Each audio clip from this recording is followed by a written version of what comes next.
Praise Lord, जय मसीह की। मैं स्टैनली मैकवान, मेरे YouTube channel Hindi Gujarati Bible study में आपका स्वागत है। मेरे चैनल को अभी इसी वक्त सब्सक्राइब कर लीजिए। परमेश्वर ने मूसा को दर्शन दिया, और जब परमेश्वर ने दर्शन दिया तो जलते हुए पेड़ में से दर्शन दिया। पेड़ जल रहा था, आग बहुत भयानक लगी थी, लेकिन पेड़ भस्म नहीं हो रहा था। इसका कारण क्या था? और प्रभु यीशु ने आज तक बहुत लोगों को दर्शन दिया, मूसा को भी उसके बाद में कई बार दर्शन दिया, लेकिन ये इस बार में परमेश्वर ने उसको जलते हुए पेड़ में ही क्यों दर्शन दिया? वो जलता हुआ पेड़ क्या कहना चाहता है, उसके पीछे क्या भेद है, वो भस्म नहीं हो रहा था, वो क्या कहना चाहता है, ये सब कुछ जानने के लिए इस वीडियो को पूरा देखो। हाँ, वचन की ओर चले और बाइबल से निर्गमन का पुस्तक 30वां अध्याय, और हम पढ़ेंगे उसके पहले वचन से लेकर 12वें वचन तक। मूसा अपने ससुर यित्रो नाम मिद्यान के याजक की भेड़ बकरियों को चराता था, और वह उन्हें जंगल की परली और होरेब नाम परमेश्वर के पर्वत के पास ले गया।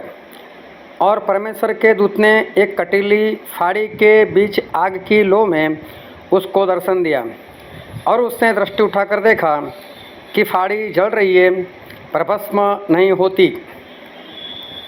तब मूसा ने सोचा कि मैं उधर फिर के इस बड़े अचंभे को देखूंगा कि वह फाड़ी क्यों नहीं जल जाती। जब यहोवा ने देखा कि मूसा देखने को मुड़ा चला आता है, तब परमेश्वर ने फाड़ी के बीच से उसको पुकारा कि हे मूसा, हे मूसा। मूसा ने कहा, क्या आज्ञा? उसने कहा, इधर पास मत आ, और आपके पाँव से जूतियों को उतार दे, क्योंकि जिस स्थान पर तू खड़ा है वह पवित्र भूमि है। फिर उसने कहा, मैं तेरे पिता का परमेश्वर और इब्राहिम का परमेश्वर, इसहाक का परमेश्वर और याकूब का परमेश्वर हूँ। तब मूसा ने, जो परमेश्वर की ओर निहारने से डरता था, अपना मुंह ढाँप लिया। फिर यहोवा ने कहा, मैंने अपनी प्रजा के लोग जो मिस्र में हैं उनके दुख को निश्चय देखा है, और उनकी जो चिल्लाहट परिश्रम करवाने वालों के कारण होती है उनको भी मैंने सुना है, और उनकी पीड़ा पर मैंने चित्त लगाया है।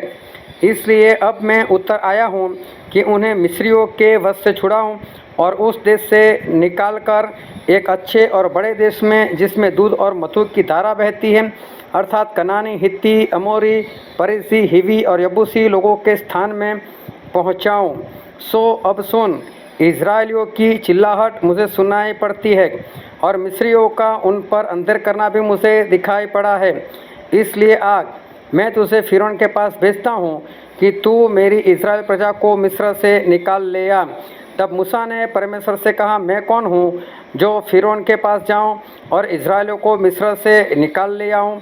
उसने कहा, निश्चय मैं तेरे संग रहूँगा, और इस बात का कि तेरा भेजने वाला मैं हूँ, तेरे लिए यह चिन्ह होगा कि जब तू उन लोगों को मिस्र से निकाल चुके तब तुम इसी पहाड़ पर परमेश्वर की उपासना करोगे। परमेश्वर पिता का वचन हमारे लिए बहुत ही आशीषित है, और परमेश्वर पिता का वचन सच्चा है, और बाइबल में लिखा है कि तू सच्चाई को जानेगा और सच्चाई तुझे आज़ाद करेगी।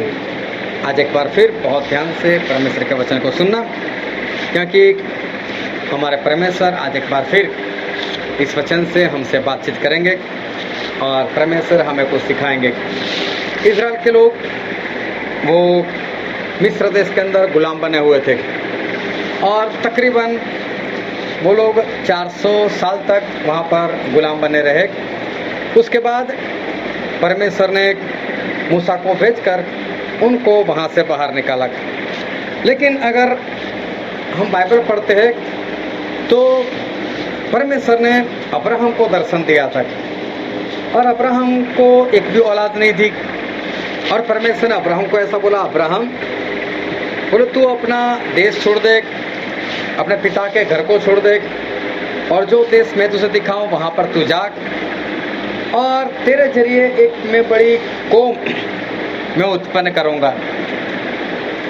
और परमेश्वर ने मूसा से ये भी कहा, अब्राहम से ये भी कहा कि अब्राहम तेरी जो अंश होगी वो बोले परदेश में जाएगी, वहाँ पर जाकर वो लोग गुलाम बनेंगे, और बोले 400 साल तक उनको दुख दिया जाएगा। अभी देखो अब्राहम की एक भी औलाद नहीं है। तब परमेश्वर ने ये बात कह दी थी कि तेरी जो अंश है वो परदेश में गुलाम बनी रहेगी। अभी किसी का पाप हो और पाप की वजह से कुछ भुगतना पड़े, वो बात तो अलग से है। लेकिन जब कोई पाप नहीं, पाप करने वाला कोई नहीं, और तब से परमेश्वर ने बोल दिया था कि अब्राहम तेरी अंश 400 साल तक वो गुलाम बनी रहेगी। और फिर अब्राहम से इसहाक हुए, इसहाक से याकूब हुए, वही याकूब का नाम परमेश्वर ने बदलकर इज़राइल रखा। और इज़राइल का मतलब होता है कि जिसके लिए परमेश्वर खुद युद्ध करते हैं। फिर क्या हुआ, उस याकूब से 12 गोत्र हुए और उनमें से एक था यूसुफ। और यूसुफ को मिस्र में जाना पड़ा, वहाँ पर गुलाम बनना पड़ा, जेल में भी गए, लेकिन आखिर में वही मिस्र के वो प्रेसिडेंट बन गए। और तब यूसुफ ने अपने सारे घराने वाले को कनान देश से मिस्र में बुला लिया। तब वो लोग गिनती में सिर्फ 70 लोग थे। मतलब ये ऐसा नहीं बोल सकते कि एक बड़ी प्रजा है, अभी तो एक छोटा सा झुंड बोल सकते हैं उनको। 70 लोग मतलब कम है। और वहाँ पर जाने के बाद वो सारे लोग गुलाम बनाए गए और गुलाम की अवस्था में ये लोग बढ़े। गुलाम की अवस्था में इनकी गिनती बढ़ती गई और दिन भी बीतते गए। और ऐसे करते करते जब 400 साल बीत गए, तब इज़राइल जो थी वो एक बड़ी प्रजा बन चुकी थी। और इज़राइल के जो अगर उनकी गिनती की जाए तो जो 20 साल से बड़ी उम्र वाले थे उनकी गिनती हुई थी 6,03,550। उनमें जो लेवी का गोत्र था उनकी गिनती नहीं की गई थी, और जो उनकी पत्नियां और बच्चे थे उनकी गिनती नहीं की गई थी। तो ये लोग काफ़ी लोग थे। लेकिन ये सभी लोग पैदा जो हुए वो गुलाम की अवस्था में ही पैदा हुए। अभी देखो, एक बच्चा जब पैदा होता है और जब उसको होश आता है 4-5 साल के बाद, कुछ समझने लगता है और उसको पता चलता है मैं तो यहाँ पर गुलाम हूँ, मेरे पिताजी भी यहाँ पर तो गुलाम है, तो उसके पास कोई आशा नहीं रहती अब मेरा क्या होगा। अभी हमारा भारत देश जो था वो भी तकरीबन 150 साल तक गुलामी में रहा था। अभी कई लोगों ने आज़ादी के लिए अपने प्राणों को दे दिया, कई लोगों ने लड़ाई लड़ी, बहुत कुछ हुआ, लेकिन फिर भी जब आज़ाद ना हो तो हौसला जो है वो हमारा ख़त्म हो जाता है। दूसरी बात क्या है कि ये लोग तो इस तरह से गुलाम बनाए गए हैं कि उस ज़माने में मिस्र देश जो था वो लोहे की भट्टी के समान था, बोले लोहे को भी पिघला दे ऐसा। और मिस्र के लोग जो थे वो पूरी दुनिया में मशहूर लोग थे कि हट्टे कट्टे और पूरी दुनिया के ऊपर जैसे राज कर सके ऐसे लोग। इनके हाथों से छूटना वो नामुमकिन सी बात थी। अब इनके पास एक ही नाम था, परमेश्वर का नाम बस। और इन लोगों ने प्रार्थना की होगी कि परमेश्वर हम तो यूसुफ की वजह से यहाँ पर आए थे, यूसुफ हमारे प्रेसिडेंट बने हुए थे, आपने उनको यहाँ का प्रेसिडेंट बना दिया था, और देखो परमेश्वर हम यहाँ पर आए लेकिन जो दूसरा फिरौन है वो हमको जानता नहीं है, और देखो उन्होंने तो हमको गुलाम बना दिया। बहुत प्रार्थना की होगी, लेकिन प्रार्थना का उत्तर नहीं मिल रहा है। कई बार ऐसा होता है इंसान बीमार हो जाता है, या तो इंसान के पास काम नहीं होता है, या तो उससे कोई और समस्या होती है, वो एक बार प्रार्थना करता है, 2 बार करता है, 10 बार करता है, लेकिन कोई उत्तर ही नहीं मिलता।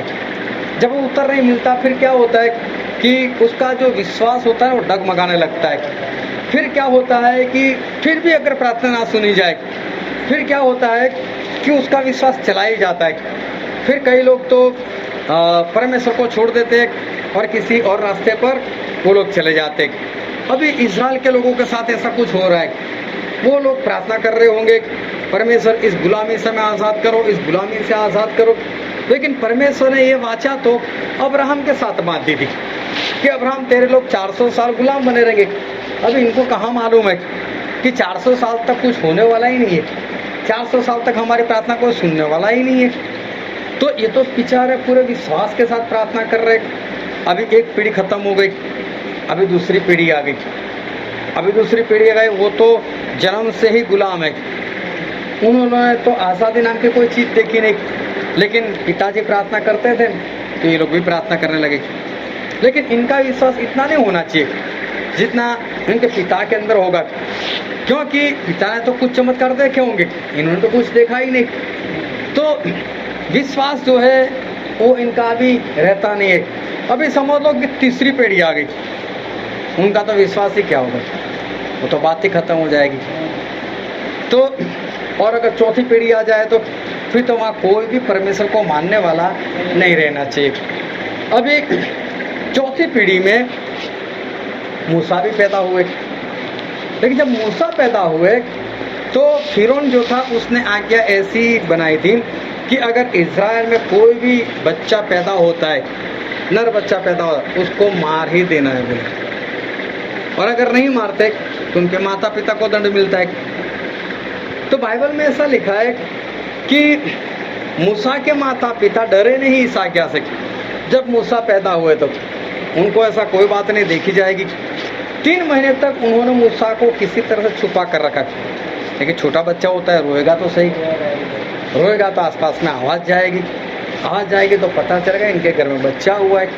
और बच्चा हुआ है तो फिर उनके इंसान तो चारों ओर घूमते ही थे, तो गुलाम थे। अगर उनको पता चल गया तो क्या होगा। तो आखिर में इन लोगों ने क्या किया, लकड़े का छोटा सा संदूक बनाया, एक पेटी बनाकर उसमें मूसा को रखा, और जो नील नदी थी उसकी झाड़ियों में उसको वहाँ पर रख दिया। और मूसा की जो बड़ी बहन थी मरियम, उसको बोला तू देखना क्या होता है इस बच्चे का। और तभी फिर उनकी जो बेटी थी वो वहाँ पर नहाने के लिए आई होगी, और तभी मूसा की रोने की आवाज़ आई। तो उसने देखा कि कुछ है वहाँ पर झाड़ियों में, तो एक पेटी मिली। उस अपने दास को भेजा, देखो तो क्या है, पेटी में से सुंदर सा बच्चा मिला। तो बोले कोई बात नहीं, तो किसी इज़राइल का है, मतलब हिब्रू का है, तो कोई बात नहीं, इसको मैं अपना बच्चा मान लूँगी। किसी ने फेंक दिया होगा, मैं अपने घर पर लेकर जाऊँगी। मरियम ने देखा कि इसने उठा लिया बच्चे को, वो भाग कर गई। बोले कोई दूध पिलाने के लिए चाहिए, बोले हाँ। तो उसने मूसा की माँ को भेज दिया। अभी मूसा की माँ वहाँ पर गई और उसने कुछ साल तक, हो सकता है 2 साल या 3 साल या 4 साल 5 साल तक उसने उसकी परवरिश की। अभी उसकी माँ मूसा को पहले से ही सिखा रही है, तू मिस्री नहीं है, तू इज़राइल का है, हमारा परमेश्वर कोई और है, हम जीवित परमेश्वर को मानने वाले लोग हैं, तू कहीं फंस मत जाना। और देखो मूसा शुरू से एक विश्वासी थे। अभी ये बात इतनी आसान नहीं है, इस बात को समझना।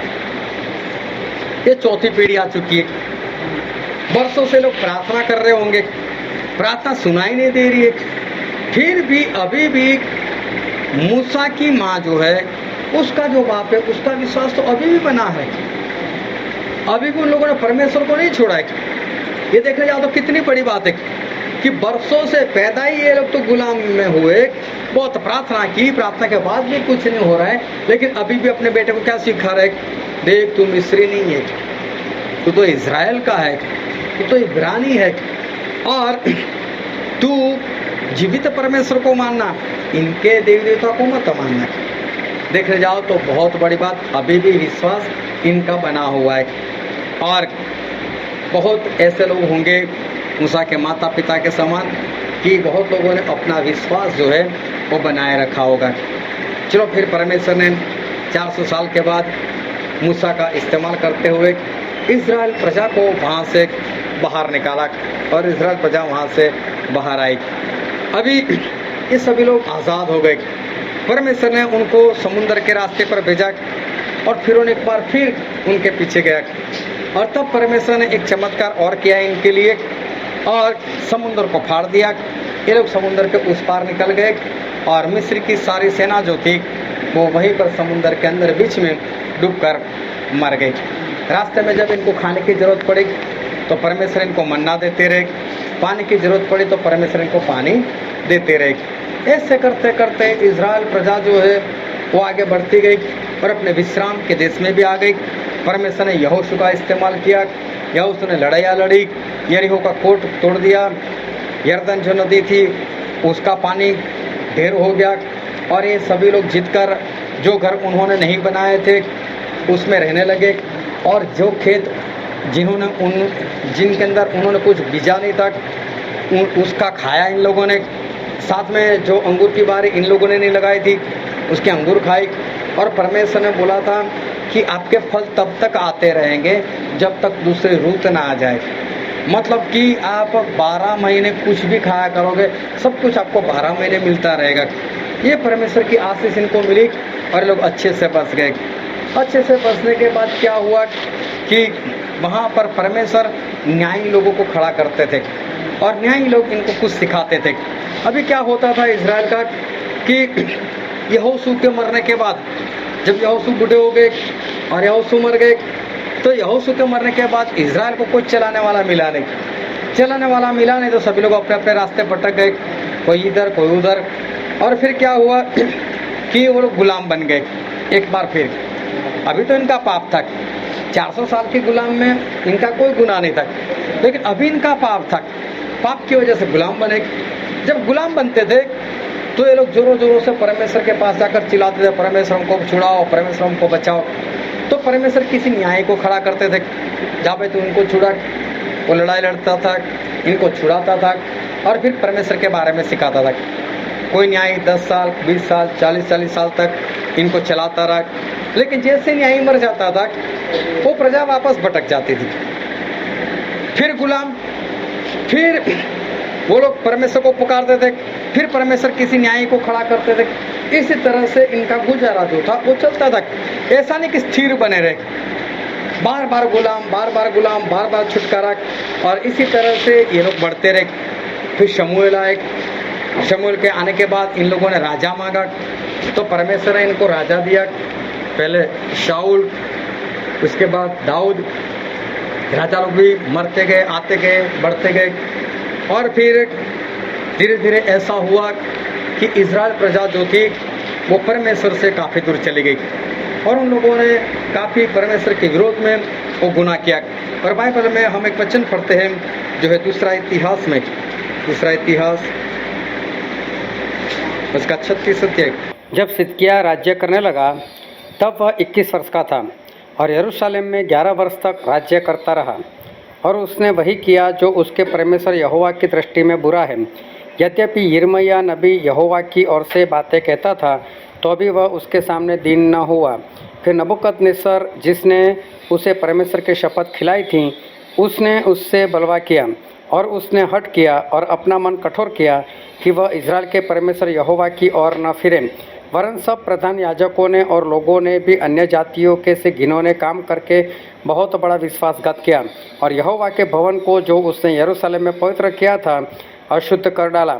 और उनके पूर्वजों के परमेश्वर यहोवा ने बड़ा यत्न करके अपने दूतों से उनके पास कहला भेजा, क्योंकि वह अपनी प्रजा और अपने धाम पर तरस खाता था।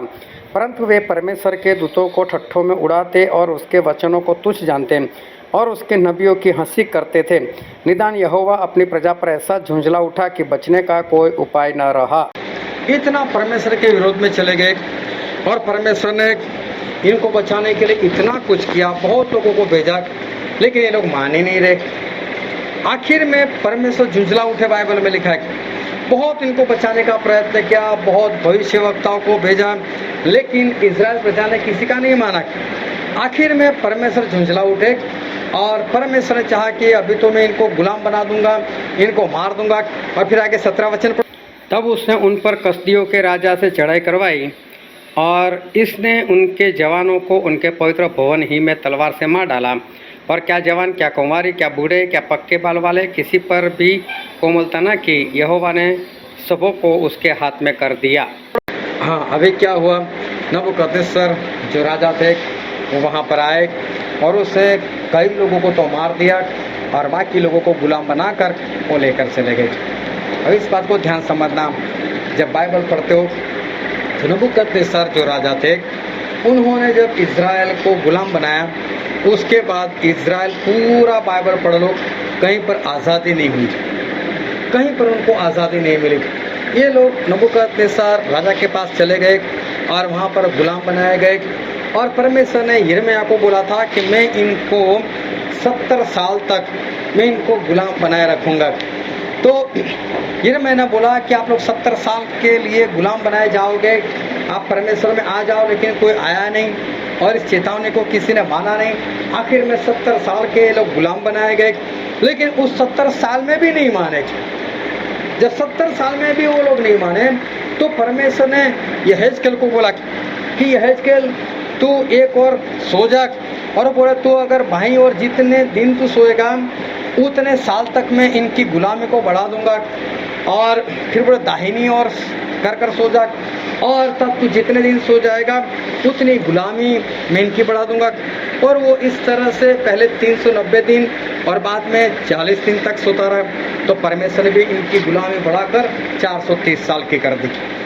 जो 70 साल की गुलामी थी वो बढ़कर इनकी 430 साल की गुलामी और हो गई। 70 साल की तो थी और 430 और बढ़ गए।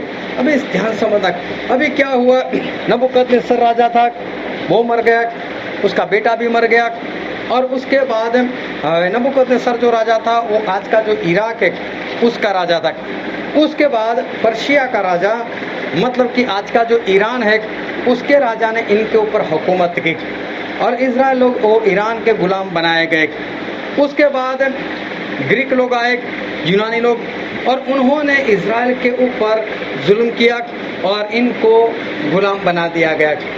और जब प्रभु यीशु आए थे तो देखना कि उस वक्त पूरे वर्ल्ड के अंदर आज जिस तरह से इंग्लिश चलता है उस तरह से उस जमाने में यूनानी चलता था, और इसलिए नया नियम जो है वो यूनानी में लिखा गया था, क्योंकि यूनानी लैंग्वेज उस वक्त सबसे ज़्यादा चलती थी। और यूनानी लोगों के बाद रोमी लोग आए और रोमी लोगों ने इजराइल के ऊपर कब्जा कर लिया, और जब प्रभु यीशु आए थे तब रोमी सरकार जो थी वो इनके ऊपर हुकूमत कर रही थी। अभी देखना नबूकदनेस्सर राजा के ज़माने में जब दूसरा इतिहास पढ़ते हैं वहाँ से ये लोग गुलाम बनकर गए, तो प्रभु यीशु आए तब तक अभी तक गुलाम और गुलामी में थे। और पुराना नियम जहाँ पर ख़त्म होता है, नया नियम जहाँ पर शुरू होता है, उसके बीच में भी 400 साल का गैप है। 400 साल तो हो ही गिन लो, सोचो इनकी गुलामी कितनी बढ़ती गई। लेकिन फिर भी जब मत्ती में अगर हम आते तो देखो अभी भी सब लोग मानते किसको, मानते तो वही परमेश्वर को, चाहे कैसे भी मानते, इधर उधर होकर मानते, लेकिन अभी तक उन्होंने परमेश्वर को छोड़ा नहीं है। अभी तक उनका बलि देना, ये करना, शपथ मनाना, वो सब तो चालू ही है। ऐसा नहीं कि उन लोगों ने परमेश्वर को पूर्ण रीति से छोड़ दिया कि परमेश्वर आप हमारा छुटकारा तो करते नहीं, तो फिर हम आपको नहीं मानेंगे, हम दूसरे देवी देवता को मानेंगे, ऐसा नहीं है। अभी तक वो लोग परमेश्वर के पीछे वो चल रहे, चाहे अपनी मर्जी से चल रहे, चाहे सही तरीके से नहीं चल रहे, लेकिन अभी भी अपने परमेश्वर को उन लोगों ने संपूर्ण रीति से छोड़ा नहीं है। उसके बाद प्रभु यीशु तो आकर चले गए। उसके बाद सन 70 में जब बाइबल हमारा ख़त्म हो गया, उसके बाद सन 70 में हेड्रियन नाम का एक बादशाह जो था वो इजराइल के पास आया था। उसने इनके ऊपर चढ़ाई कर दी और इन लोगों को बहुत नुकसान किया। उसके बाद सन 135 में तीतस नाम का एक बादशाह आया, ये सब इतिहास में मिलेगा। और तीतस नाम का जो बादशाह आया वो तो इतना जहरीला था इनके ऊपर कि उसने तो पूरे इजराइल को जला ही दिया, मंदिर जला दिया, लोगों के घर जला दिए, और उसने क्या किया, जितने भी खेत थे सभी खेत में जा जाकर बड़े बड़े पत्थर डाल दिए कि अब ये लोग खेती भी ना कर सके। और इजराइल लोगों को यहाँ तक मारा कि इजराइल सारे जो थे वो पूरा इजराइल देश छोड़कर ही भाग गए। एक भी इजराइल का पुत्र वहाँ पर नहीं रहा था कि जो अपने देश में बसा हो। सारे के सारे 100% जिसको जो जगह मिली वो सभी जगह पर वो लोग भाग गए। अब इस बात को ध्यान समझना, सभी लोग साथ में नहीं एक जगह पर। हमारे भारत में भी कुछ लोग आए थे, हमारे वडोदरा में तो आज तक उनकी कब्रें मौजूद है। हाँ, और अभी भी उनका कोई मर जाता है तो मुंबई में कुछ है इजराइल के लोग, वो आज भी वहाँ पर दफन करने के लिए आते। तो ये लोग पूरे वर्ल्ड में बिखर गए, लेकिन जहाँ पर जितने थे वो लोग साथ में रहते थे। आज भी अगर आप अमेरिका में जाओ तो अमेरिका में एक इलाका है जिसका नाम है यहूदी नगरी, वहाँ पर इजराइल के लोग सब रहते। आज भी ये लोग बिखरे हुए, उनका देश तो बन चुका है लेकिन फिर भी बहुत ज़्यादा लोग आज भी जो है वो पूरे वर्ल्ड में बिखरे हुए। तो ऐसा कोई देश नहीं था कि जहाँ पर इज़राइल लोगों को सताया नहीं गया। सभी जगह पर उनको परेशान किया गया, सभी जगह पर उनको मारा गया और कई जगह पर उनको मार तक दिया गया। और फिर जर्मनी में मेरे ख्याल से हिटलर आया। हिटलर तो मसीह था, प्रभु यीशु को मानने वाला, लेकिन फिर भी इज़राइल के लोगों के ऊपर उसको बहुत ही नफरत थी। और नफरत इस कारण से थी उसको कि इन लोगों ने यीशु मसीह को मार दिया था। हाँ, लेकिन वो इज़राइल के लोग तो हमारे, ये उसके दिमाग में नहीं आता था। और इस कारण से उसने जब तक उसने राज किया, उसके राज में उसने तकरीबन 60 लाख से ज़्यादा इज़राइल लोगों को ख़त्म कर दिया। बहुत लोगों को उसने मार दिया। अभी 60 लाख यहूदियों को मार देना मतलब कितने ज़्यादा लोग हो गए। और उस वक्त इज़राइल की जो गिनती थी उसके 30% थे ये लोग। अभी समझो कि हमारे भारत की आबादी 130 करोड़ है, उसमें से अचानक 40 करोड़ लोग मर जाए तो ये गिनती कम नहीं है। तो ऐसे 30% हिस्सा जो था वो इज़राइल लोगों का खत्म हो गया। कोई भी देश ऐसा नहीं था जहाँ पर उनको सताया नहीं गया। आखिर में इज़राइल लोगों ने सोचा कि सभी जगह पर लड़ाई तो है ही, सभी जगह पर मरना तो है ही, इससे अच्छा है हम हमारे देश में जाते, वहाँ पर मर जाएंगे, लड़ेंगे मरेंगे कोई बात नहीं, लेकिन ये देश तो हमारा है नहीं, क्या करेंगे। तो इस तरह से सभी लोगों ने सोच सोच कर वहाँ पर अपने देश में जाना शुरू कर दिया। लेकिन वहाँ पर तो पैलेस्टाइन लोगों का राज था, लेकिन फिर भी ये लोग गए वहाँ पर, किसी भी तरह से रहे, लड़े, लेकिन आखिर में इन लोगों को आज़ादी मिली। और 1948 में 14 मई में इज़राइल जो देश था वो फिर से बना और ये लोग आज़ाद हुए। नबूकदनेस्सर राजा जब इनको गुलाम बनाकर ले गया, तब से लेकर 1948 में ये लोग आज़ाद हुए, इन दोनों के बीच में 2520 साल गुजर चुके थे। 2520 साल तक इन लोगों ने गुलामी की। सोचो कितनी लंबी गुलामी इन लोगों ने की। इतना ही नहीं, उनकी जो लैंग्वेज है इब्रानी, वो आज भी वो लोग बोल रहे हैं, और वहाँ की राष्ट्रभाषा जो है वो इब्रानी है। अभी जब हम सुनते हैं तो ऐसा लगता है उसमें कौन सी बड़ी बात है। आप लोग यूपी से आए, आपकी अपनी लैंग्वेज है जो आप अपने घर में बात करते हैं। हाँ, लेकिन बच्चों को जिस तरह से बड़े बोलते हैं उस तरह से अभी भी नहीं आती है ना। ये दूसरी पीढ़ी गुजरात में रहते हैं, अभी समझो तीसरी पीढ़ी आएगी तो वो तो भूल गए होगी, और गुजराती ऐसे बोलेंगे जैसे उनकी लैंग्वेज है, और चौथी पांचवी पीढ़ी में तो भूल भी जाएंगे हम यूपी से आए थे। मतलब हमारी लैंग्वेज को बनाए रखना इतने साल तक आसान बात नहीं है, बहुत बड़ी बात है कि 2520 साल तक जो इधर उधर भटकते रहे और फिर भी अपनी लैंग्वेज को पकड़ कर रखा, ये कितनी बड़ी बात है। इब्रानी लैंग्वेज मैंने भी सीखने का प्रयत्न किया, लेकिन मुझे बहुत भारी लगा। मैंने बोला छोड़ो, टाइम नहीं बिगाड़ना है इसमें। हाँ, लेकिन फिर भी मैं उसको पढ़ना और लिखना सीखा था, मैं पढ़ना और लिखना, लेकिन फिर भी वो काफ़ी मुश्किल है, क्योंकि हमारी लैंग्वेज, हमारे गुजराती में आता है क ख ग। अभी क का कोई मतलब नहीं होता है, ख का कोई मतलब नहीं होता है, ABCD आती है इंग्लिश में, ए का कोई मतलब नहीं, बी का कोई मतलब नहीं, लेकिन इनके 22 अक्षर है, तो इनका जो क होता है उसका भी मतलब रहता है। हाँ, अभी मुझे लिखना है नीलेश, तो नीलेश, तो नीलेश का तो मतलब है ही, लेकिन नी का भी मिलेगा, ले का भी मिलेगा, श का भी मिलेगा। अभी सभी को मिला तो मालूम नहीं उसका मतलब कहाँ से कहाँ जाएगा। मतलब बहुत गहरी लैंग्वेज है ये, बहुत ही गहरी लैंग्वेज है। और भजन संहिता में 119 जो चैप्टर है उसमें इसके सारे अक्षर दिए गए। 119 में जो सभी को सबसे पहले लिखा होगा LF, मिल रहा है कि नहीं, देखो। हाँ, सबसे पहले लिखा है ना LF। हाँ, फिर 7 वचन के बाद, 7 पद के बाद दूसरा लिखा होगा क्या है। अच्छा, तो उसी तरह से ये आखिरी होगा, ता होगा उसमें। आखिरी वाला।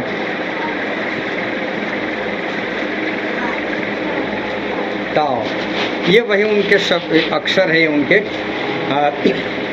तो यहाँ पर 22 है इनके, लेकिन फिर भी इतनी गहरी भाषा, हमारे पास उनसे ज़्यादा शब्द है, लेकिन फिर भी वो हमसे आगे है लैंग्वेज में। तो उनकी लैंग्वेज को बनाए रखना ये छोटी बात नहीं थी, और आज वो उनकी राष्ट्रभाषा है। अभी देखो पिछले दिनों में हमारे ही सामने इजराइल का युद्ध हुआ पैलेस्टाइन के साथ, उसके आतंकी संगठन जो था हमास, उसके साथ युद्ध हुआ और बहुत भारी युद्ध हुआ, और सभी लोग इजराइल से डर गए, और आखिर में उन्होंने हाथ जोड़े, बोले यार बंद करो, इसको ख़त्म करो। तो कहने का मतलब है कि इतना छोटा सा देश और परमेश्वर के लोग चारों ओर दुश्मन देश से घिरा हुआ, लेकिन आज भी उनका एक नाम है कि एक मजबूत देश है। इस बात को ध्यान समझना, आज भी वो लोग मानते हैं अपने ही जीवित परमेश्वर को, जबकि वहाँ जाकर देखो तो यीशु मसीह को आज भी नहीं मान रहे, यीशु मसीह को नहीं मान रहे। अगर यीशु मसीह भी उन्हीं में से एक थे, उन्हीं के गोत्रों में से, यहूदा के गोत्रों में ही आए हुए, दाऊद के अंश में ही आए हुए। अगर आप इजराइल में जाकर उनको ऐसा बोलो कि हम यीशु मसीह को मानते हैं, तो वो लोग चिढ़ाते हैं, यीशु उसको तो हमने मार दिया, ऐसे चिढ़ाते वो लोग, मैं यीशु कुछ ही नहीं है किसी। अभी देखो प्रभु यीशु के बिना तो उद्धार नहीं है, प्रभु यीशु के बिना हम स्वर्ग नहीं जा सकते, लेकिन वो इजराइल आज भी प्रभु यीशु को नहीं मानते, लेकिन फिर भी आज कितना स्ट्रांग बना हुआ है। और देखो इतनी गुलामी करने के बाद, पूरे वर्ल्ड में बिखर जाने के बाद, आज भी वो लोग अपनी जगह पर कायम है। और परमेश्वर ने बोला है उनके लिए भविष्यवाणी के, एक बार वो लोग जमा हो जाएंगे, उसके बाद उनको कोई वहाँ से हटा नहीं पाएगा। अभी इनको कोई वहाँ से हटा नहीं पाएगा, ये परमेश्वर की भविष्यवाणी है। ये इनका जो इतिहास है, जब हम पढ़ते हैं या सुनते हैं तो अंदर से आनंद भी आता है, लेकिन गहराई से सोचते हैं तो हमें ऐसा लगता है कि ऐसा हुआ कैसे। ये लोग इतने मार खाने के बाद, इतने मर जाने के बाद, बाइबल में भी देखो परमेश्वर जब जब उनके ऊपर क्रोध करते थे, कभी 70,000 लोग मर गए ना, कभी 23,000 लोग मर गए, कभी 14,700 लोग मर गए। जिन लोगों की गिनती कर ये लोग बाहर निकले थे 6,03,550, उसमें से 2 ही लोग बचे थे, लेकिन फिर भी कभी खत्म नहीं हुए लोग। ऐसा नहीं होगा सुनिए होगा भाई ये प्रजा जो थी खत्म ही हो गई, ऐसे कई प्रजा जो है वो पहले थी, आज नहीं दिखाई दे रही है, लेकिन ये प्रजा बरसों से है और आज भी है, जबकि सबसे ज़्यादा जुल्म उनके ऊपर ही किया गया, सबसे ज़्यादा मरे भी उन्हीं लोगों में से, लेकिन फिर भी आज वो प्रजा वैसी की वैसी। इस बात को बहुत ध्यान समझना कि परमेश्वर आज हमें कुछ कहना चाहते हैं और परमेश्वर में कुछ सिखाना चाहते हैं। जब ये लोग 400 साल की गुलामी कर रहे थे, और अभी जब 400 साल खत्म होने को आए थे और परमेश्वर उनको छुड़ाना चाहते थे, तो मूसा जो थे वो तो मिस्र को छोड़कर चले गए थे, वो तो मैदान में रहते थे, अपने ससुर की भेड़ बकरियाँ चराते थे और होरेब नाम के पहाड़ के ऊपर चले गए थे। अभी क्या हुआ कि वहाँ पर वो भेड़ बकरी चरा रहे थे और अचानक उनको पता चला कि एक पेड़ में आग लग गई। पेड़ में आग लग गई तो जंगल में आग लगना कोई बड़ी बात नहीं है, वो तो लग जाती है, तो मूसा के लिए कोई बड़ी बात नहीं थी।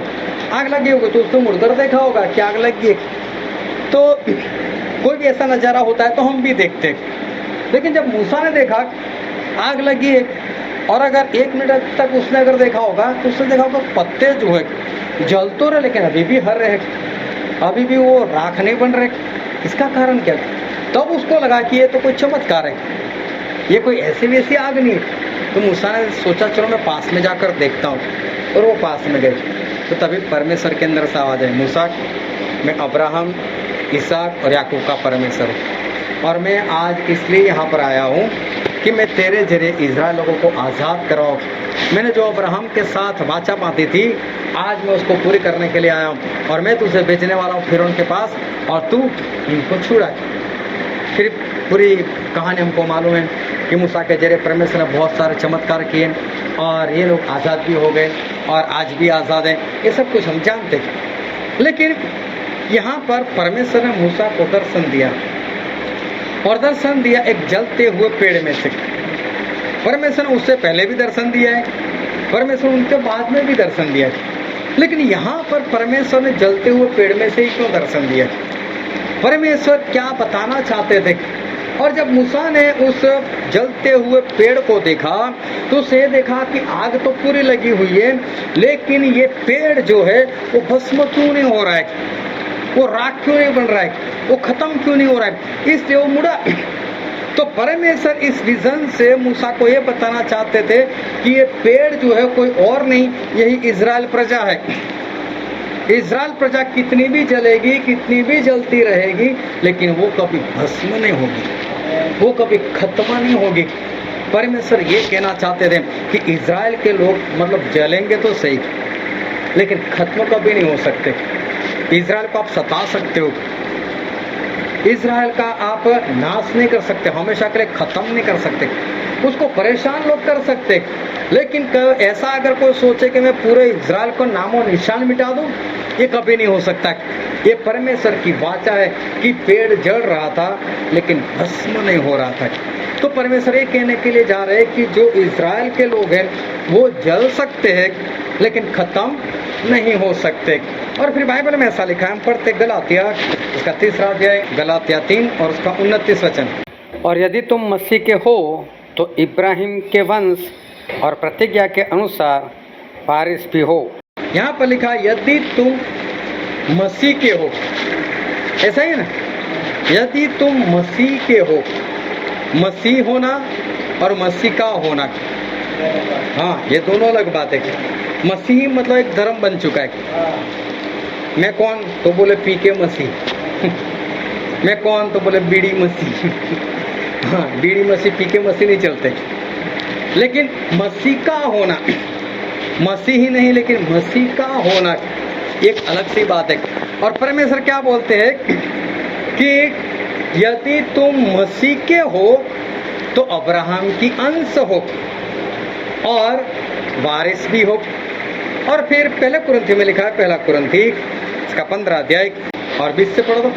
परंतु हर एक अपनी अपनी बारी से पहला फल मसीह, फिर मसीह के आने पर उसके लोग। मसीह के आने पर उसके लोग, मसीही लोग नहीं, मसीह के लोग।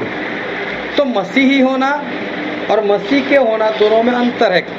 मसीह का मतलब जो मसीह का हो चुका है, मसीह का हो चुका मतलब क्या, जब एक शादी होती है तो शादी में कैसा होता है, जो लड़की होती है, लड़की के माता पिता क्या करते हैं कि लड़की का हाथ लड़के के हाथ में दे देते, बोल अभी तू जा, अभी तू हमारी नहीं, अभी तू यहाँ की हो गई, मतलब अभी तो हमारी नहीं है, अभी तो उस घर की है, अभी तो किसी की पत्नी है। तो उस तरह से उसको वहाँ से विदा कर देते हैं। तो मसीह का होना मतलब हमारे माता पिता का नहीं होना, मसीह का होना मतलब हमारे भाई बहन का नहीं होना, मसीह का होना मतलब पति या पत्नी का नहीं होना, मसीह का होना मतलब सिर्फ और सिर्फ मसीह का होना।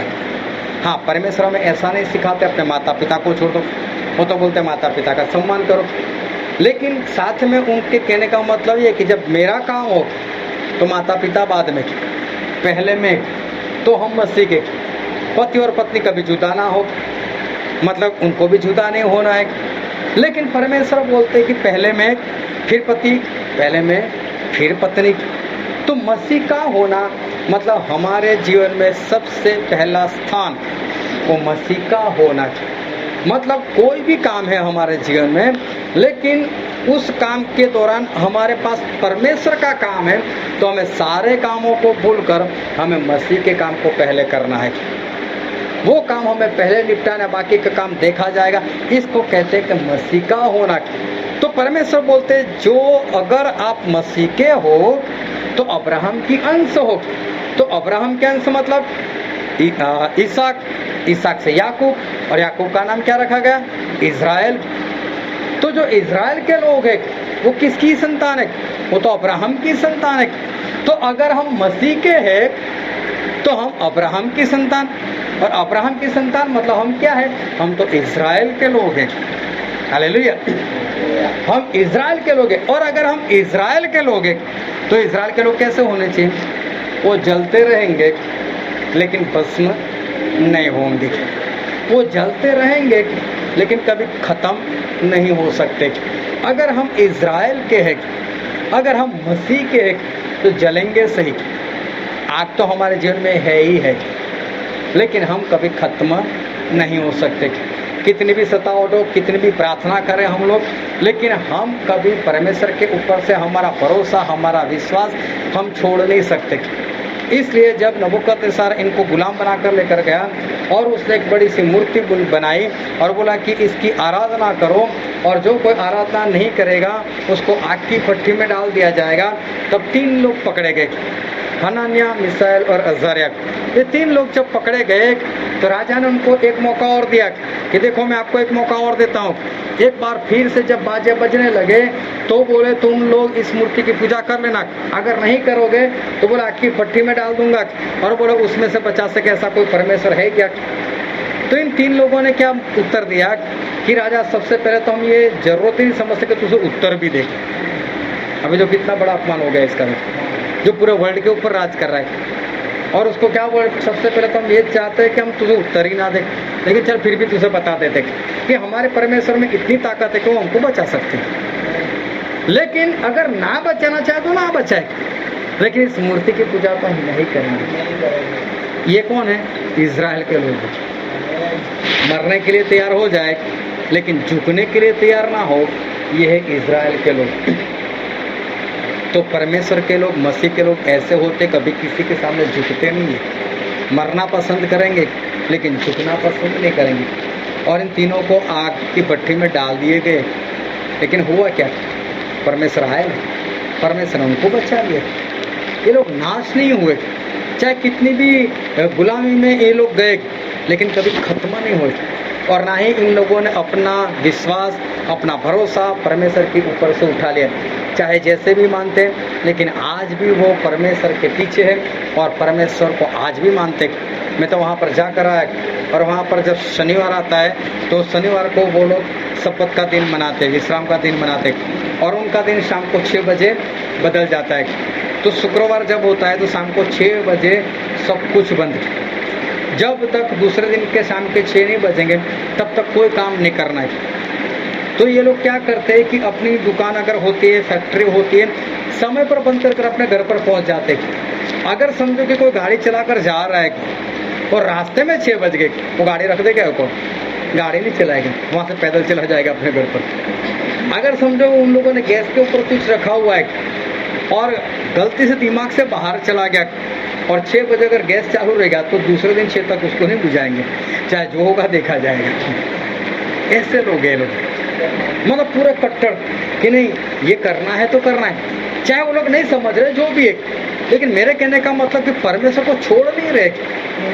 कि कितनी भी मुसीबतें उनके ऊपर आए, लेकिन अभी तक ना तो वो खत्म हुए, ना ही उन लोगों ने कभी परमेश्वर को छोड़ा है। अभी हमारा क्या होता है, हम परमेश्वर को तो मानते हैं, प्रभु यीशु को भी मानते हैं, हम उनके पीछे भी चलते हैं, लेकिन अगर किसी बात के लिए हमने 1 बार प्रार्थना की, 2 बार प्रार्थना की, 10 बार प्रार्थना की, फिर क्या होता है, परमेश्वर तो बाद में झुंझलाएंगे, हम झुंझलाओ तो परमेश्वर सुनते ही नहीं है। ऐसा हो जाता है। लेकिन परमेश्वर है ना, देखते हैं और देखने के बाद काम करते हैं, उनको मालूम नहीं मुझे कब काम करना चाहिए। मैं छोटी सी गवाही बताता हूँ कि हम तो बचपन से किराए के घर में ही पैदा हुए। हाँ, मेरे पिता ने किराए का घर लिया हुआ था। अभी हुआ ऐसा था कि मैं बहुत छोटा था, और उस वक्त हमारा जो मकान मालिक था उसने बोल दिया भाई घर खाली कर दो। मेरे पापा ने बोला कोई बात नहीं, इस तनख्वाह पर खाली कर दूंगा। उन्होंने बोला कोई बात नहीं। दोनों आपस में मित्र ही थे, तो कोई बड़ी बात नहीं थी। लेकिन 2-4 दिन के बाद क्या हुआ होगा, वो लोग 4-5 लोग पीने के लिए बैठे होंगे। अभी नशा हो गया, तो ये बात की होगी पहले कि मैं घर खाली करवा रहा हूँ। तो शराब पीने के बाद किसी ने पूछ लिया क्या वो घर खाली नहीं कर रहा है क्या? तो सभी लोग जोश में आ गए, बोले चलो हमला करते। तो लोगों ने मेरे पिताजी के ऊपर हमला कर दिया। मैं काफ़ी छोटा था, मैं सब देखकर मैं भी रोने लग गया। मैंने बोला क्या हो रहा है मेरे घर में? मेरे पापा पीछे से भाग गए, सीधा पुलिस स्टेशन चले गए। उन्होंने बोला मुझे कुछ लोग मारने के लिए आए और शराब पी कर आए। तुरंत पुलिस आ गई, ये लोग शराब पिए हुए पकड़े गए। अभी इनके पास कोई बहाना नहीं था कि हमने हमला क्यों किया, कोई हमारा कोई था ही नहीं, झगड़ा ही नहीं था। तो उन्होंने ऐसा लिखवा दिया कि ये हमारा घर खाली नहीं कर रहा है। अभी केस चला गया, कोर्ट में चला गया। अभी केस कोर्ट में चला गया तो चलता गया, और फिर ऐसा ही हुआ कि कोर्ट वालों ने बोल दिया है कि जिसका घर है वही रहेगा ऐसा, तो वो लोग हमारे पास खाली नहीं करवा सके।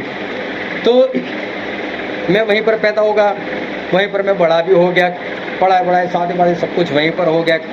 उसके बाद अभी 2016 में हमारा जो मकान मालिक था उसकी बेटी जो थी उसने वो घर किसी को बेच दिया, और तब हमको खाली करने की नौबत आई। वो भी नहीं आती अगर फिर से अगर कोई लड़ता, लेकिन मैं तो मसीह में, मतलब मुझे तो नहीं लड़ना अभी, मैं तो छोड़ दूंगा अगर। लेकिन जब से हम मसीह में आए तो तभी से मैंने देखा है कि घर तो मेरा नहीं है, मैं किसी के घर में रह रहा हूँ, ना ही किराया दे रहे हम लोग, कि हमारा किराया था 15 रुपये, तो 15 रुपये कौन लेने के लिए आएगा, कोई आता नहीं था। तो मुझे ये बात दिमाग में रखती थी कि मुझे ये घर छोड़ना है, मुझे घर छोड़ना है। लेकिन मैंने परमेश्वर को ही बोला था कि परमेश्वर मुझे यहाँ से बाहर निकालो, मुझे घर दो, मुझे कर दो। मुझे मालूम था कि मैं घर कभी खरीद नहीं सकता, लेकिन मुझे इतना मालूम कि परमेश्वर काम कर सकते। अभी 20 साल पहले से मैं प्रार्थना कर रहा हूँ, परमेश्वर मुझे कर दो, परमेश्वर मुझे कर दो। कई बार लोगों ने मेरा ठट्ठा भी किया, बोले यार परमेश्वर का दास है तो उसके पास तो खुद का घर होना चाहिए, वो आशीषित होना चाहिए, उसके पास खुद का घर होना चाहिए, और वो दूसरों को क्या आशीष देगा। बहुत सारे लोगों ने ठट्ठा भी किया, गलत बातें भी की। तो फिर भी मैं कभी भी किसी के सामने बोलने से भी नहीं हिचकिचाता था कि हाँ मैं प्रार्थना कर रहा हूँ इसके लिए, और बरसों से कर रहा हूँ। और हम प्रार्थना करते रहे, और फिर वो घर भी छोड़ना पड़ा, वहाँ से भी बाहर आए, और एक बार किसी ने हमको सही में घर दे दिया। हम लोग बहुत खुश थे। अब मेरा पुराना घर था वो तो वैसे ही पुराना, मतलब झोपड़ी के समान ही था। मैंने उसका एक वीडियो बना लिया, और फिर जो घर मुझे मिला था उसका भी वीडियो मैंने बनाया, और मैंने कई जगह पर गवाही दी। मैंने देखो पहले मेरा ऐसा घर था, परमेश्वर मुझे ऐसा दिलाया। अभी वो भाई साहब ने तो मुझे 1.5 महीना ही रखा, बोलो भी निकलो यहाँ से। अभी मेरा 1.5 महीने में सभी जगह पर गवाही दे चुका था, परमेश्वर ने घर दिया। अभी क्या बोलूँ मैं कि परमेश्वर ने ले लिया या उसने ले लिया, क्या बोलूँ। अभी मैं वहाँ से निकल गया। चलो, तो मैंने सभी को बता दिया कि अब मैं उस घर में नहीं रहता, लेकिन मैं किसी को ये नहीं बताने वाला क्या हुआ क्या नहीं, मैंने किसी को कुछ नहीं बताया। चलो, वो जो भाई साहब थे वो फिर बाद में मेरे पास भी आए, वो मेरे साथ ही रहे, और मर गए तब तक मेरे साथ थे। उन्होंने कई बार मेरी क्षमा भी चाही, और उन्होंने चाहा मैं कोई बात नहीं, वो घर नहीं, मैं कुछ और आपके लिए करूँगा। मैंने बोला नहीं, मुझे कुछ चाहिए ही नहीं, बस आप शांति से रहो बस, और मुझे कुछ नहीं चाहिए। तो परमेश्वर मुझे मतलब उत्तर भी दिया, और लोगों को बताया भी, देखो इसकी कोई गलती नहीं थी, इस भाई साहब ने आकर क्षमा मांगी। तो ऐसे करते करते हम आगे बढ़ते गए। अभी पिछले दिनों में ऐसा हुआ, जहाँ पर हम रहते, घर तो बहुत अच्छा है। अगर वडोदरा में ऐसा घर लेने के लिए जाए तो 3 साल पहले मैंने लिया था, तभी उसका किराया 7,500 था। उसने मुझे 5,000 में लिया था वो घर। तो बोला था कि जब तक आप रहना चाह रहे हो, मैं कभी आपको ऐसा नहीं बोलूँगा खाली करो इसको। और आज तक उन्होंने कभी मुझे बोला भी नहीं, ना ही वो कभी किराया लेने के लिए मेरे पास आते हैं या कुछ बोलते हैं कि ये करो, ऐसा करो, वैसा करो। बहुत मकान मालिक हमारा बहुत अच्छा है। तो 3 साल से हम रह रहे, वो 4-5 महीने हो जाते हैं तभी किराया लेने के लिए आ जाते हैं, और तो अभी मुझे 1-2 दिन पहले बोल देते हैं कि मैं आऊँगा, पैसे तैयार रखना है। तो मैं निकाल कर ही रखता हूँ, हमको देने चाहे वो लेने के लिए आए ना आए, लेकिन हमको तो निकाल कर रखना है। तो वहाँ पर पूरी शांति है। लेकिन अभी परमेश्वर ने ऐसा बोला मेरी पत्नी को, बोले घर छोड़ दो।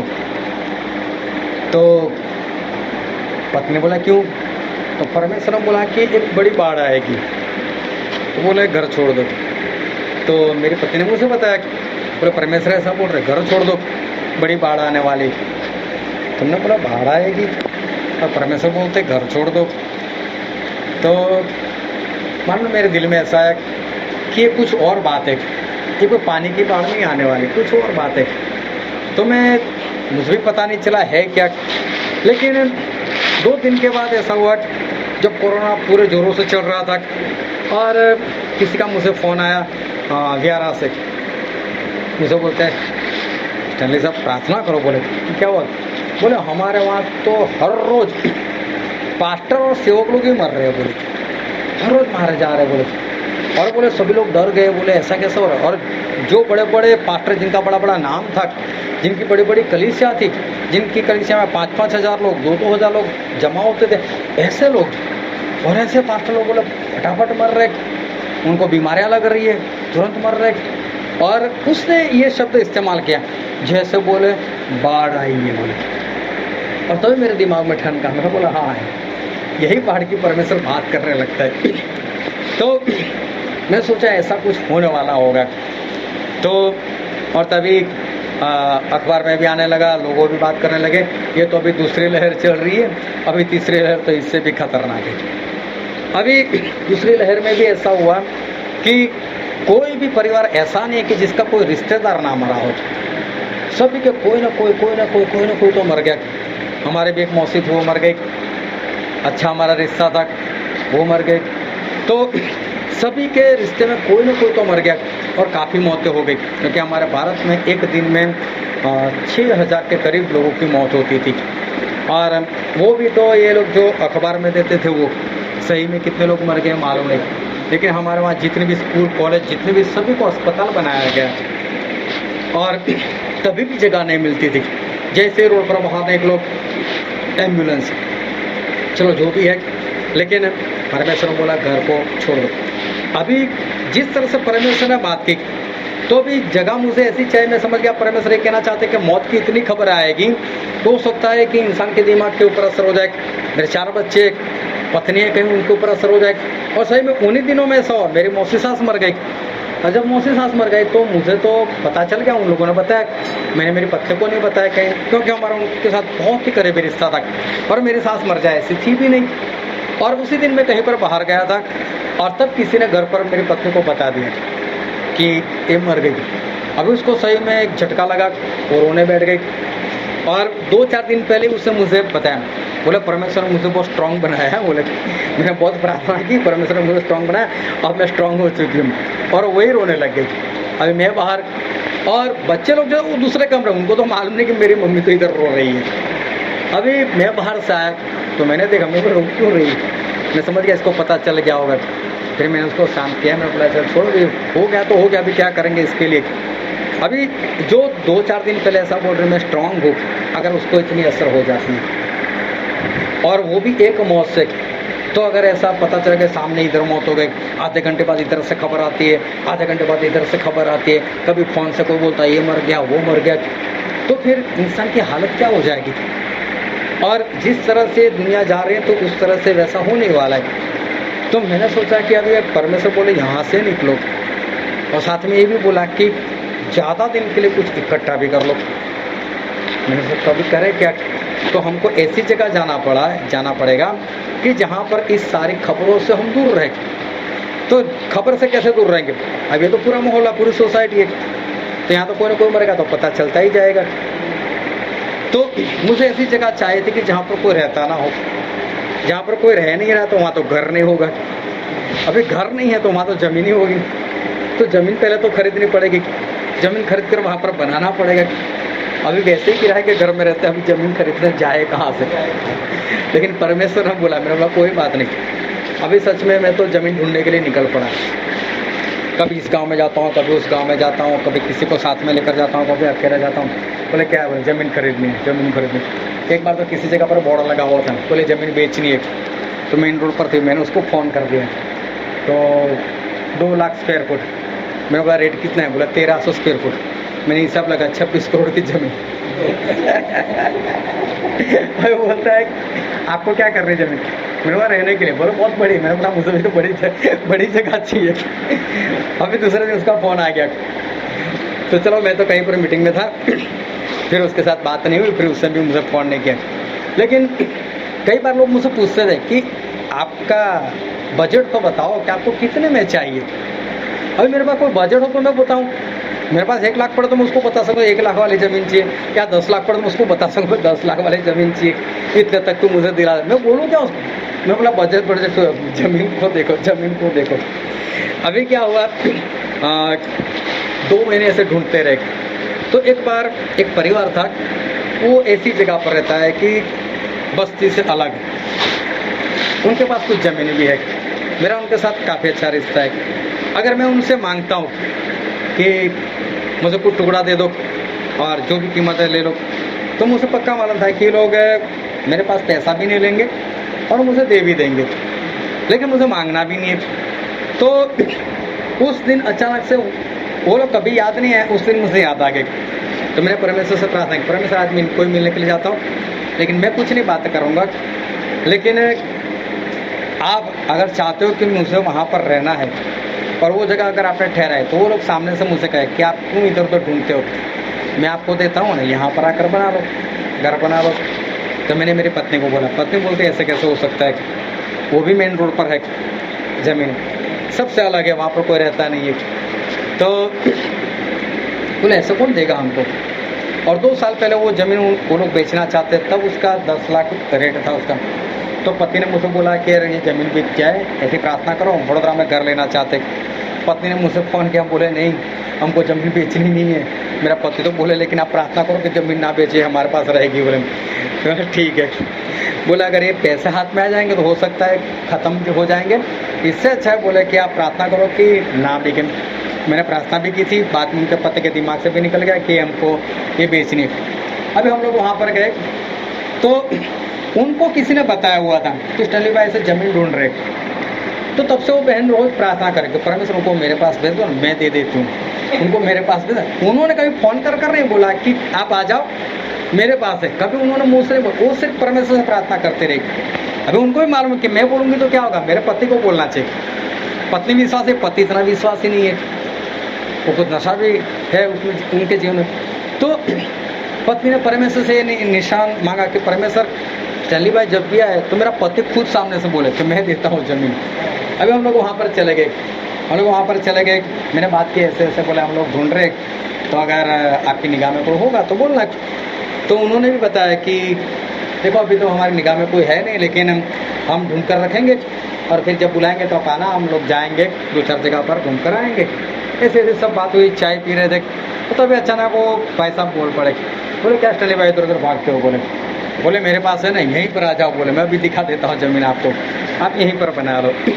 तो फिर भी जैसे मैं ऐसा कर रहा हूँ कि जैसे मैंने बात नहीं सुनी या तो मैं उसको इग्नोर कर रहा हूँ, फिर भी मैं उसकी बातों में ध्यान नहीं दे रहा।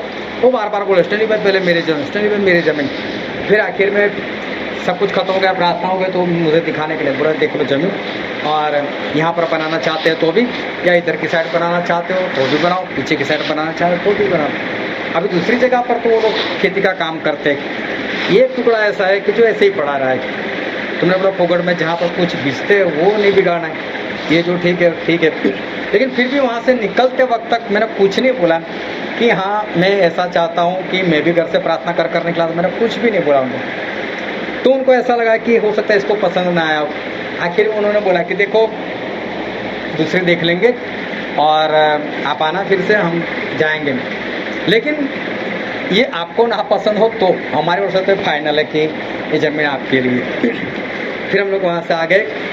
फिर अभी मुझसे एक डर और था कि चलो ज़मीन तो वो लोग दे दी, पहले किसी ने घर दिया था, 1.5 महीने में निकाल दिया। फिर वहाँ से अगर घर बन जाने के बाद ऐसा बोले कि बोला अब नहीं रहना है यहाँ पर, तो मैं बोला क्या करूँगा मैं। तो अभी देखने जाओ तो वो लोग तो मेरे पर दया कर रहे, वो लोग तो मुझसे दे रहे, मैं उनको बोल भी नहीं सकता कि कुछ मुझे लिख कर दे दो, मैं बोल भी नहीं सकता। तो फिर भी उनका लड़का जो था हमारे शहर में जॉब करा, मैं उसको मेरे घर पर बुला लिया। मैं उसको बोला कि देख ऐसी ऐसी बात है, मैं बोल तो नहीं सकता लेकिन फिर भी मैं बता देता हूँ कि कुछ ऐसा लिखा हुआ हो तो अच्छा रहेगा, आपके लिए भी मेरे लिए भी। कल हो सकता है मैं ऐसा बोलूँ नहीं ज़मीन भी मेरी है, तो मैं भी नहीं बोल सकता और आप लोग भी मुझसे नहीं बोल सकते, ऐसा हम कुछ करते। तो क्षमा भी मैंने मांगी, मैं ऐसा बोल रहा हूँ क्योंकि मैं बोल नहीं सकता। तो मैं कोई बात नहीं, मैं मेरे पिताजी से बात करूँगा। उसने अपने पिताजी से बात की और फिर उनके पिताजी का मुझसे फ़ोन आया। अरे बोले स्टैनली भाई मैं पक्का लिख कर दूँगा। बोले हाँ, बोले हो सकता है कोई मुझे आके भरमा जाए और मैं आपको बोल दूँ निकल जाओ, तो हाँ तो आपकी श्योरिटी क्या है। वो मैं लिख कर, हाँ नहीं होना ही चाहिए। बोले वो सामने से मुझे बोल रहे मैं लिख कर दे दूँगा। चलो हम लोग वहाँ पर अभी जाकर आए और नाप कर भी आए। बोले देखो आपको कितनी चाहिए जगह घर बनाने के लिए, उतनी बिंदास से बनाओ। तो परमेश्वर ने मेरे सब कुछ अच्छा किया। तो मेरे पास कुछ भी नहीं होने, फिर भी भागता रहा और मैं सभी को बोलता भी था कि मैं भागता तो ऐसे ही हवा में हूँ, लेकिन मुझे इतना मालूम कि जो काम करना है परमेश्वर को काम करना है। अभी बनाने को भी मैंने उसको बोला, मैं 2 मंजिल बनाना चाहता हूँ, नीचे बड़ा हॉल और ऊपर 2 कमरे किचन सब कुछ। हाँ बोले कोई बात नहीं ऐसा बनाओ। अभी कल मैंने नक्शा भी बना लिया, फाइनल नक्शा बनेगा अभी आगे। लेकिन मुझे मालूम ये इतना हुआ तो बाद में ये भी हो जाएगा। वो कैसे होगा वो परमेश्वर जाने। मेरे कहने का मतलब ये है कि ये जो प्रार्थना चल रही थी 20 साल से चल रही थी, परमेश्वर मुझे दो, परमेश्वर मुझे दो, परमेश्वर। कई बार लोगों ने ठट्ठा किया, कई बार लोगों ने मेरा मजाक उड़ाया, कई बार लोगों ने बाहर जाकर निंदा की कि अगर परमेश्वर का दास है तो इसको मिल जाना चाहिए ना, या तो इसके जीवन में पाप है जिसकी वजह से प्रार्थना नहीं सुनी जा रही। 20 साल से प्रार्थना, जब दूसरों के लिए प्रार्थना तुरंत काम हो जाता है उसका। हाँ, कितने लोगों का घर बन गए, लेकिन मैं वहीं पर था। तो कई लोग निंदा करते थे तो मैं सुनता भी था, लेकिन मुझे एक ही बात था कि अगर परमेश्वर आप नहीं भी दोगे तो कोई बात नहीं, किराए के घर में मर भी जाऊंगा, लेकिन परमेश्वर तो आप ही हो, मैं आपको छोड़कर कहाँ जाऊँ बस। तो ये बात एक दिल में थी कि परमेश्वर के सिवा और कोई है ही नहीं, वो दे तो भी परमेश्वर, ना दे तो भी परमेश्वर। आज मुझे ये बात याद आती है कि अगर मुझे कहीं पर घर मिल गया होता तो भी तो बस्ती में ही होता ना, तो वो भी तो मुझे छोड़ना ही होता ना। चाहे मेरा खुद का होता तो भी मुझे छोड़ना होता, क्योंकि मैं किराए से रहता हूँ, इसलिए कहाँ परमेश्वर ने मुझे बोला है तुम बाहर निकल।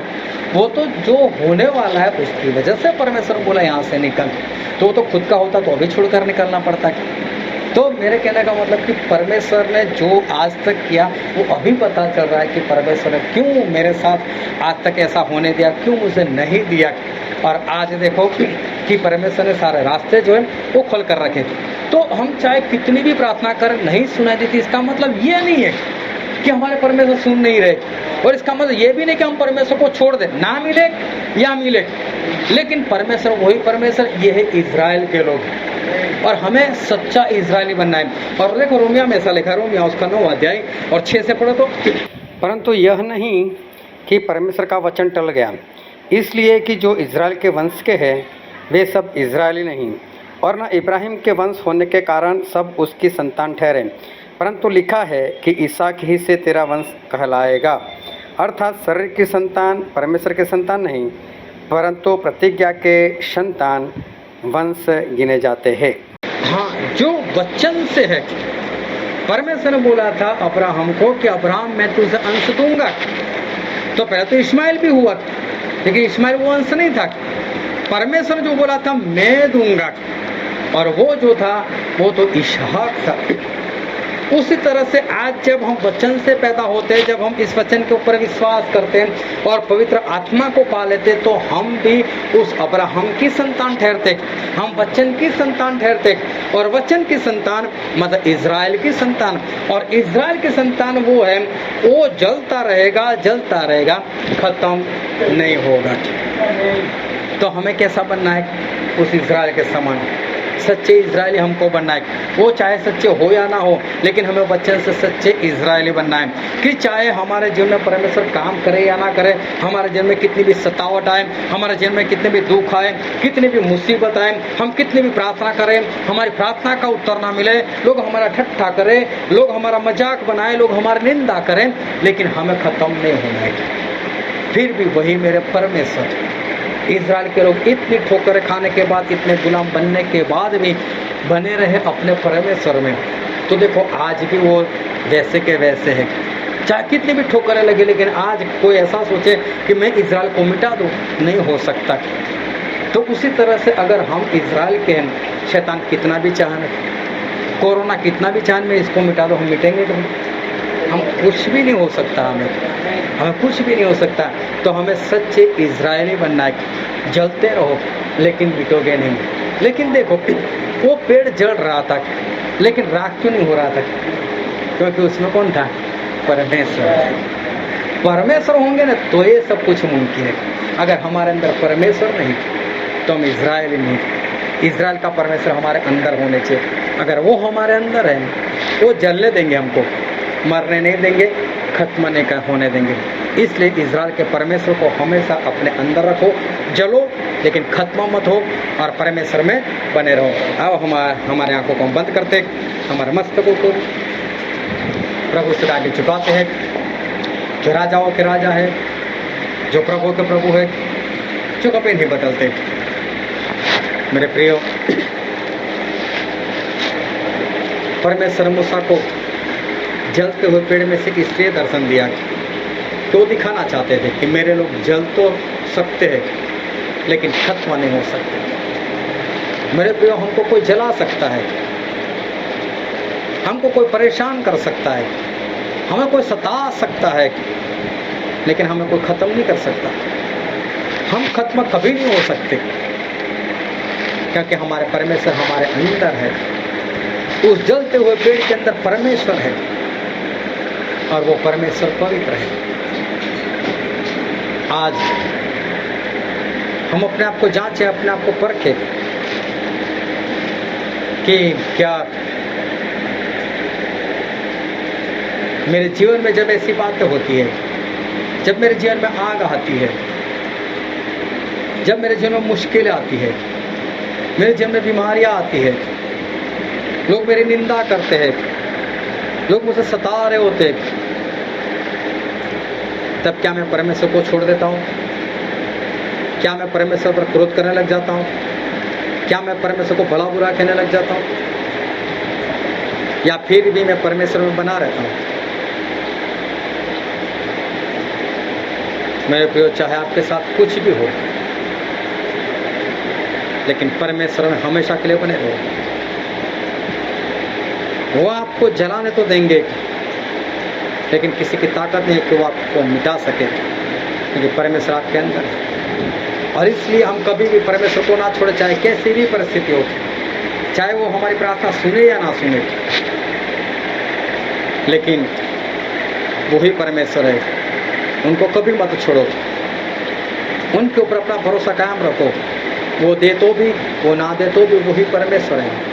लेकिन एक बात पक्की है कि परमेश्वर ने अपने लोगों के लिए एक स्वर्ग तैयार किया गया है, और वहाँ पर ना तो कोई बीमारी है, ना ही वहाँ पर कोई श्राप है, ना ही वहाँ पर कोई अशांति है, ना ही वहाँ पर हमको कोई जलाने के लिए आने वाला है।